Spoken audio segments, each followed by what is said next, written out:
দেবিদ্বারে আলহাজ engineer Manjul Hasan মুন্সির চেয়ে কোনো বড় নির্যাতিত নেতা নেই। তার বিরুদ্ধে 22টা মামলা, 28টা মামলা, তাকে 22 মাস জেলে রাখা হয়েছিল। তাকে অত্র দেবিদ্বার একটি গেঞ্জি এবং পায়জামা দিয়ে ওপেন ভ্যানে হ্যান্ডকাফ লাগিয়ে অত্র দেবিদ্বার ঘুরিয়েছিল। এগুলার সবকিছু ন্যায় বিচার আমরা চাই না। আমরা কি চাই না? আমি এখন আপনাদের কাছে দেবিদ্বারের কিছু গুরুত্বপূর্ণ ইস্যু তুলে ধরতে চাই। এই 15.5 বছরে আমাদের সরকারি বিভিন্ন খাত ধ্বংসের প্রতি, বিলুপ্তির প্রতি। আমাদের দেবিদ্বারের শিক্ষা খাত নিয়ে কথা বললে না হয়। আমাদের দেবিদ্বারে অনেক স্কুল কলেজ প্রতিষ্ঠা করে দিয়ে গিয়েছিল আলহাজ ইঞ্জিনিয়ার মঞ্জুল হাসান মুন্সি। এই 15.5 বছরে অনেক বেসরকারি স্কুল কলেজও কিন্তু প্রতিষ্ঠিত হয়। কিন্তু আমি আপনাদের কাছে প্রশ্ন, এই 15 বছরে আমাদের যারা স্বৈরাচারী এমপি, ভোটবিহীন এমপি ছিল, তারা কি শিক্ষার মানকে উন্নয়ন করতে পেরেছে? আমাদের শিক্ষার গুণগত মান যদি কথা বলি, এখানে আমাদের শিক্ষকদের পেশাদারিত্বর অভাব, আমাদের টিচার নিয়োগে দুর্নীতিগ্রস্ত। এর আগের এমপিরা একটি টিচার নিয়োগের জন্য লক্ষ লক্ষ টাকা তারা ঘুষ নিয়েছে। আলহাজ ইঞ্জিনিয়ার মঞ্জুল হাসান মুন্সি যখন দেবিদ্বারের এমপি ছিল, তখন প্রতিটি টিচারের নিয়োগ তার যোগ্যতার হিসাবে হতো। যোগ্য ব্যক্তিকে যোগ্য সিটে বসানো হতো। আরেকটি কারণ আমাদের শিক্ষার গুণগত মান এত নিচে নেমে গিয়েছে, সেটা হলো আমাদের গার্ডিয়ানদের মধ্যে অবহেলা আছে। তার পাশাপাশি স্টুডেন্ট এবং টিচারদের সমন্বয়হীনতা আছে। প্রশাসনিক দুর্বলতা এবং প্রশাসনের মধ্যে দুর্নীতিগ্রস্ত হয়ে আমাদের শিক্ষাঘাটটা পুরো নষ্ট হয়ে গিয়েছে। আমি অনেকগুলি হাই স্কুল, প্রাইমারি স্কুল ঘুরেছি দেবিদ্বারে। এই প্রতিষ্ঠানগুলো খুবই অবহেলিত। এগুলা সমাধান করতে প্রথমে আমাদেরকে শিক্ষক প্রশিক্ষণ দরকার। প্রযুক্তির মাধ্যমে শিক্ষা ব্যবস্থা করতে হবে। গার্ডিয়ানদেরকে আরো সচেতন হতে হবে। প্রশাসনের আরো গুরুত্বপূর্ণ ভূমিকা রাখতে হবে এবং শিক্ষা প্রতিষ্ঠানগুলা নতুন করে মেরামত করতে হবে।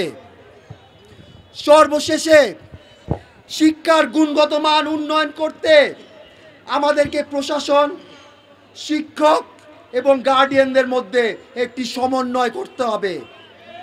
শিক্ষার প্রতিষ্ঠান বাড়ালে শিক্ষার মান, গুণগত মান উপরে হয় না। শিক্ষার গুণগত মান উন্নয়ন করতে হলে আমাদেরকে ঐক্যবদ্ধভাবে কাজ করতে হবে এবং এটার জন্য আলহাজ ইঞ্জিনিয়ার মঞ্জুল হাসান মুন্সিকে আমাদের দরকার। এখন আসেন স্বাস্থ্য খাত। এই অঞ্চলে আমরা দেবিদ্বার পরিচিত হই হসপিটালের শহর বলে। এটা কি সত্য নয়? কিন্তু মানসম্মত চিকিৎসা দেবিদ্বারে একটি স্বপ্ন রয়ে গিয়েছে। দেবিদ্বারের অবহেলিত শিক্ষা খাতের জন্য আমরা সুচিকিৎসা ঠিক মতন পাইনি। আপনারা নিশ্চয়ই মনে আছে, আলহাজ ইঞ্জিনিয়ার মঞ্জুল হাসান মুন্সি যখন আপনাদের নির্বাচিত সংসদ সদস্য ছিল, উনি দেবিদ্বার সরকারি হসপিটালে 50 শয্যার সুবিধা ব্যবস্থা করে দিয়েছিল। এইটা দেবিদ্বারে একটি মাইল ফলক হিসাবে কিন্তু আছে। তারপরে এই বিগত 15 বছর আওয়ামী লীগের পাওয়ারফুল এমপিরা কোনো উন্নয়ন এই হসপিটালে আনেনি, কোনো নতুন মেডিকেল ইকুইপমেন্ট আনেনি। দুর্নীতির মাধ্যমে ডক্টর, টেকনিশিয়ানদেরকে নিয়োগ দেওয়া হয়েছে আমাদেরকে। তার পাশাপাশি এই দেবিদ্বার সরকারি কলেজে একটি দালাল চক্র এখানে তারা দখল নিয়ে নিয়েছে। এই দালালদের কাছে থেকে আমাদেরকে রুখে দাঁড়াতে হবে। আমি প্রশাসনের কাছে আহ্বান করছি যে আপনারা এই দালালদেরকে সরান, না হলে কিন্তু আলহাজ ইঞ্জিনিয়ার মঞ্জুর হাসান মুন্সি নিজে এসে তাদেরকে চড়িয়ে হাত দিয়ে সে সরিয়ে দিবে ইনশাল্লাহ। আমি এই অবহেলার দায়িত্ব আমি দিব হলো স্বৈরাচারী শেখ হাসিনাকে এবং দেবিদ্বারে যারা এমপিগিরি করে আসছে বিগত 15 বছর তাদের পকেট ভরার জন্য। এখন আসেন যোগাযোগ ব্যবস্থা। আলহাজ ইঞ্জিনিয়ার মঞ্জুর হাসান মুন্সি 1991 থেকে 2006 সাল পর্যন্ত 4500 কিলোমিটার রাস্তা তৈরি করে দিয়েছিল। বিগত 15 বছরে 1 কিলোমিটার রাস্তাও তো তৈরি হয়নি। এই রাস্তাগুলা মেরামত করেনি, কিন্তু টেন্ডার কিন্তু ঠিকই হয়েছে। আমাদের এই অনির্বাচিত এমপিরা 30-40% কমিশন খেত, কন্ট্রাক্টররা বাকি টাকা নিয়ে যেত, রাস্তার কোনো কাজ হতো না। আমরা এটা আর চাই না। আমাদের দেবিদ্বারে যে উন্নয়নের জোয়ার ছিল, আমরা সেই জোয়ারকে আবার ফেরত আনতে চাই। এবং এটা ফেরত আনতে হলে আবার সামনের নির্বাচনে আলহাজ ইঞ্জিনিয়ার মঞ্জুর হাসান মুন্সিকে ধানের শীষ মার্কায় ভোট দিয়ে নির্বাচিত করতে হবে।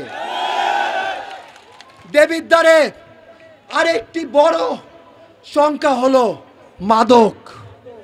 ইষ্টগ্রাম থেকে খাদগড় পর্যন্ত এমন জায়গা নেই যেখানে মাদক সেবক নেই, মাদক ব্যবসায়ী নেই।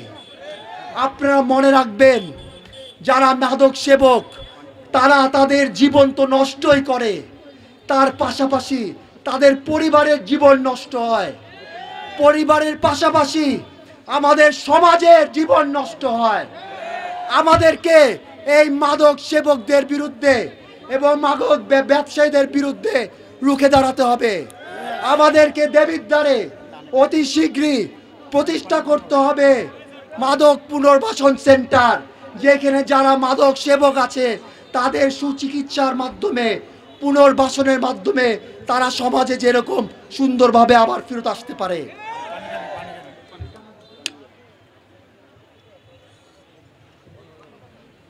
পরিশেষে দেবিদ্বারের সবচেয়ে বড় সংখ্যা চাঁদাবাজি, দখলবাজি।